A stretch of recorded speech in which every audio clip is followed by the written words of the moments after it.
West Bengal পুলিশের মাঠ শেষ হয়েছে। এবার কলকাতা পুলিশের কনস্টেবলের মাঠ বা লেডি কনস্টেবলের মাঠ শুরু হবে।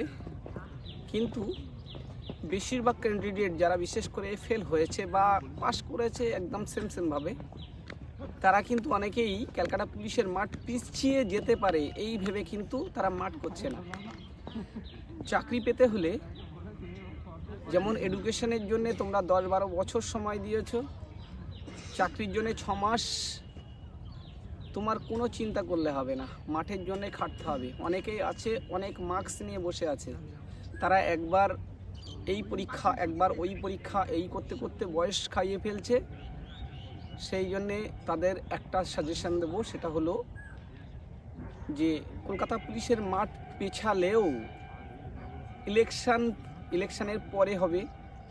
ইলেকশান হয়তো এপ্রিলের প্রথমেই হয়ে যাবে, তারপর পরেই মাঠ শুরু হয়ে যাবে। কারণ এখানে কিন্তু ফর্ম ফিল আপ করে নেই, তোমরা কিন্তু সবাই মোটামুটি পরীক্ষা দিয়ে বসে আছো, মানে প্রসেসিং শুরু হয়ে গেছে। সেই জন্যে কিন্তু তোমরা সময় পাবে না। সেই জন্যে মাঠকে লুজ করে নিজের বিপদ নিজে ডেকে এনো না।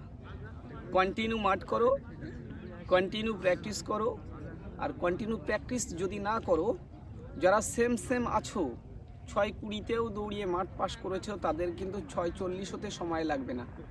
আর যারা ফেল করেছো তাদের তো ডাবল খাটতে হবে, কারণ তারা পাস করে আছে, তোমরা ফেল করে আছো। সেই জন্যে 2-3 মাস হয়তো সময় লাগতে পারে। এই 2-3 মাসের জন্য কিন্তু নিজের বিপদ নিজে ডেকে এনো না। যদি মনে হয় চাকরি করব পুলিশের মতো ফিল্ডে, তাহলে কিন্তু তোমাকে মেহনত করতে হবে প্রথম থেকে শেষ পর্যন্ত। বিশেষ করে আমার সাবস্ক্রাইবার আমার এই ভিডিও আপলোড করার পরে তাদের কাছে পৌঁছাবে, তারা কিন্তু তাদের একবার স্মরণ করে দেয়া যে যতক্ষণ না রিক্রুটমেন্ট কমপ্লিট হচ্ছে বেঙ্গল পুলিশে, ততক্ষণ তোমরা কিন্তু ক্যালকাটা পুলিশের জন্য রেডি হও। কারণ যতক্ষণ না রিক্রুট হচ্ছে ততক্ষণ কিন্তু তোমাদের যে চাকরি হয়ে গেছে এটা ভেবো না। কেন রিক্রুটমেন্ট এমনও হতে পারে প্যানেল করে, দুটো প্যানেল একসঙ্গে নিয়ে একটা প্যানেলে জয়েন করাবে, হতেও পারে। সেই জন্যে ওয়েস্ট বেঙ্গল পুলিশের যে রেজাল্ট বেরিয়ে গেছে বা বেরিয়ে যাবে, ক্যালকাটা পুলিশ পরে হবে, পরে সুযোগ পাবো না। যতক্ষণ না প্যানেলড হচ্ছে, মেন প্যানেলে উঠছে, ততক্ষণ কিন্তু তোমরা এইভাবে কিন্তু তোমরা লুজ করো না। লুজ করলে কিন্তু নিজের বিপদ নিজে ডেকে আনবে। সেই জন্যে প্রত্যেকটা ক্যান্ডিডেট পাস করা বা যারা ফেলুও তাদেরকে বলবো, তোমরা ব্যাপারটা হালকা নিও না। সেই যখন লেগেছো 2-3 মাস ম্যাক্সিমাম 4 মাস একদম লেগে থাকো।